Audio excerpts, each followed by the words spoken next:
Center for Spiritual Living, Triangular Center for Spiritual Living. Mhm. So, the topic for today is God, the frequency of love. And, oh, such a great reading from Dr. Holmes and from Reverend Brenda that I'm still letting it just land on me. And I do recall it saying, widening our perception, our perceptual windows, as it were. And what's funny about that to me, and maybe to you as well, is that perception is the great deception. We have perception and we have vision. So, of course, we want to use our spiritual practice to widen our scope, our perception, and see things differently. As it said in today's reading about being transformed by the renewal of our mind. But our mind is the mind of God. In the mind of God, there is no perception. There's only vision. There's only the absolute truth of being that God is expressing. And as it says in the reading, that thought externalizes itself, God's thought externalizes itself as our experience. Therefore, as downloads of the living God, our life is an externalization of what we think about all the time. Reverend Brenda's topic. What thought did you wake up with? Because that thought externalizes as our experience. So it's good to know that we live in a immutable, principled, lawful, loving universe where who we are and who we say we are can be different. Who we are is what God created. As the reading said, we are already the image and likeness of God. So when we look into a mirror, that's what we see spiritually. That's why we need the power of discernment and the power of right seeing.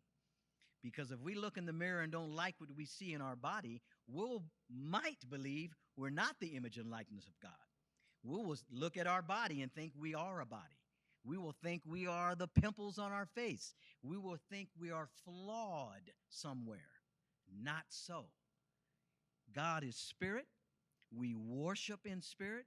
Therefore, we are spiritual beings, as we know, having a what they call human experience. What does human mean? In this realm, people think human means separate from God. I have to work to become godlike. It does not mean that. It is a Sanskrit word. Hu and man means God-man. So everywhere we look, if we're discerning and we're using vision, whatever we read, if we're listening from within, we will know what human really means and will embrace our humanity as a part of our godliness instead of, I'm human, so I'm separate from the good of God, and I have to work to prove myself that I am godlike. Not so. Reverend Brenda every Sunday dispels that thought, that there's God and only God. And my topic is the same. The eternal frequency of God is unchartable. As you probably know, everyone's talking about, and rightfully so, frequency and vibration. We all know now that we're not human beings in the old sense of the word, but we are human beings in the new sense of the word, that we're frequency holders, that the universe responds to our frequency, not just what we say. We speak words into existence in our personal reality, but as soon as we see what we've created through our thought and word, we can change that. As it said, we can transform by the renewing of our mind. We have the opportunity to change our frequency. Now, perception, as it says in the Course in Miracles, perception is used by the mechanisms of illusions. We can perceive a whole lot of things, but they're really illusions. Illusions in the sense that they're only there because we're attending to them. We're seeing them, we're speaking them forth, and we're actually believing them. But as soon as we have an insight, a revelation, a change of mind, that illusion is gone. because underneath every illusion is the truth of our being. As it said in the reading, when we look in the mirror, do I see the image and likeness of God, or do I see a flawed human being? So the frequency of God is unchartable.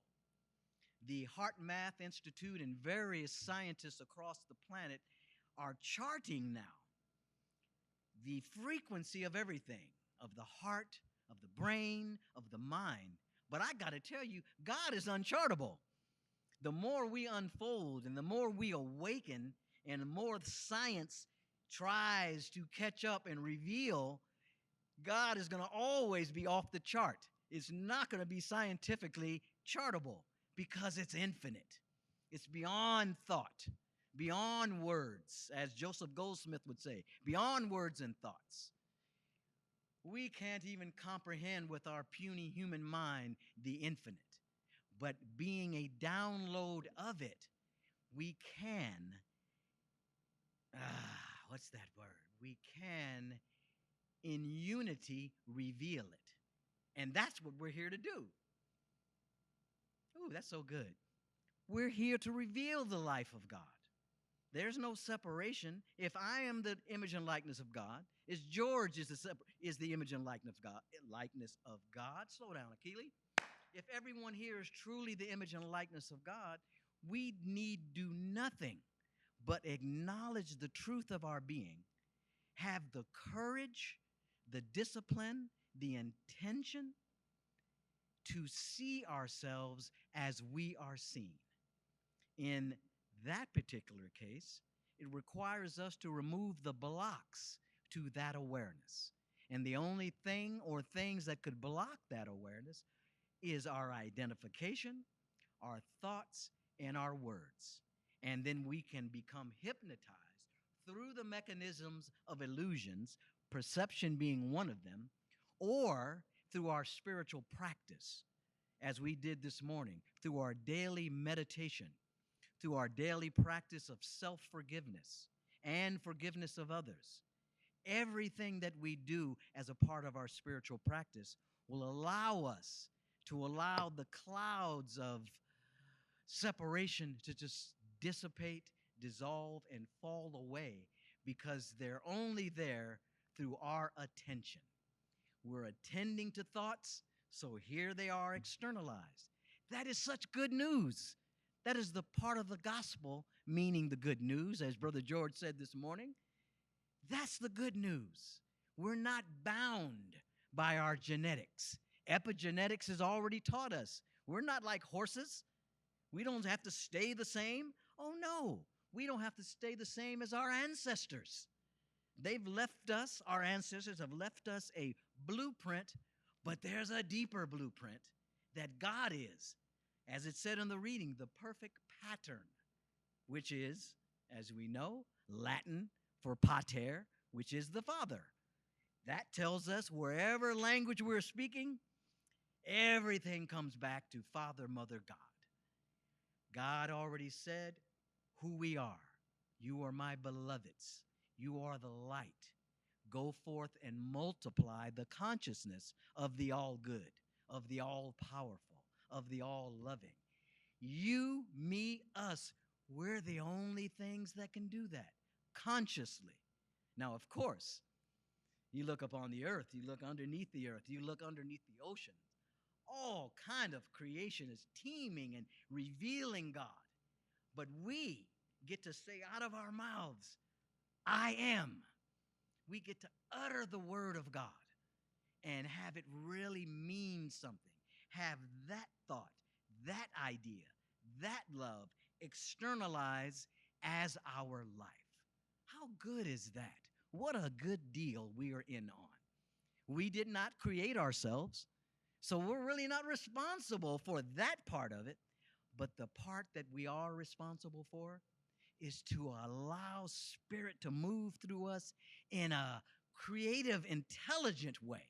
As Rory's back here drumming with a rhythm, downloading the rhythms that open our hearts, that allow us to remember, as it said in the reading. What am I remembering? Truly, Am I remembering my past flaws? Am I remembering my past personal triumphs, even? Am I remembering my grandchildren who bring me joy, or my wife or husband or whatever brings me joy? Is that what I'm remembering? Or am I remembering my divine identity? Am I remembering what God said when God said, "Go forth and multiply me, because I am all that there is"?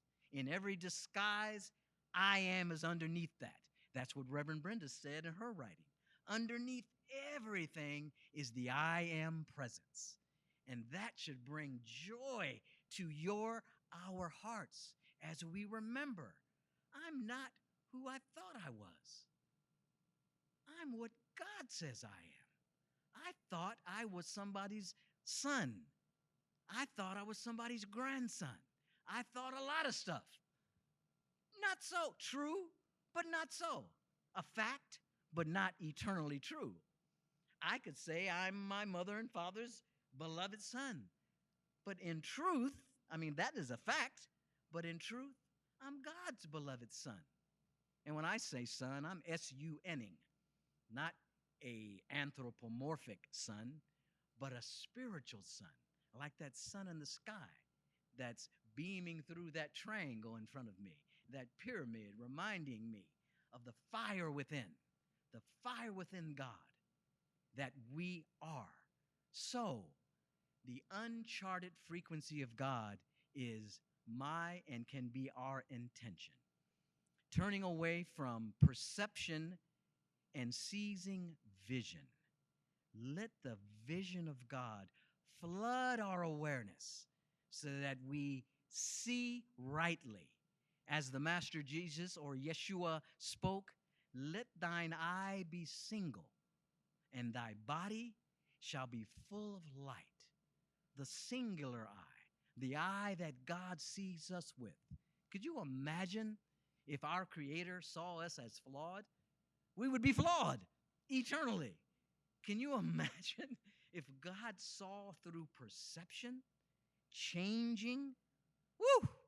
What would that life be like? It would be like our personal life when we don't use discernment and vision. We would always be trying to catch up, always trying to understand, always trying to fix. But we're not broken. We're the image and likeness of God. We are the unchartable frequency of God in our soul. And our work, our practice is intentional to let that be revealed. So frequency and vibration, harmony is automatic. Am I right, Rory? Harmony and vibration. Brother George sings like an angel. Darlene sings like an angel. They allow spirit in, not with their own separate agenda, but with the divine agenda. Listening, allowing, letting spirit have its way. I think that's profound. And that is our calling. That is our charge. And that is our joy. Underneath it all is the joy of God. I know that because that's a particular quality that I concentrate on. When I became a practitioner, we went through an initiation where you were listening for a quality that you held, and then that was repeated to you. My particular quality, umpteen years ago, was joy. And to this day, that is how I know I'm in the flow. Is there joy there? Joy is the evidence of God. Not silliness, but joy. Not from things or even from people, but the joy of the Spirit. And we know that when we're in communion, when we have a sincere spiritual practice that allows us to remove any impediments to that natural and supernatural joy, the joy of God. That is what we're about here at Triangular. That is what Reverend Dr. Brenda L. Woods always speaks to and from. As I know, and I bet George knows, growing up, one of the things we would say is, where are you coming from, man? Meaning, where are you speaking from? Because where you're speaking from, I can't hear you. So perhaps I need to open my heart. Perhaps you need to open your heart, speak from your heart, and then we're really communicating. So, where am I coming from? We should ask ourselves every day, where am I coming from? Am I coming from lack? And if I am, okay, let's acknowledge it. But then I get to be transformed by the renewal of my mind. I get to sit down, have the courage, the courage, the courage, which is actual love, to sit in whatever's going on until it passes. With the awareness underneath, I'm going to sit in love even while pain or anger or confusion is coming across my mind. I have the courage. We have the courage to sit, because everything does not come to stay except love. It comes to pass. It'll pass through our awareness. Negative thinking will pass through our awareness unless we attach to it. But if we just sit and watch it pass by like clouds, remembering our true spiritual identity, remembering that we are using vision and discernment, not just perception, not just our mental intelligence, we're actually moving into our heart space and allowing that which knows what to do, how to do it, and is the doer itself, have its way through and as us. And the gift we get to give to our Creator is that attention. We get to give God, the Creator, the gift of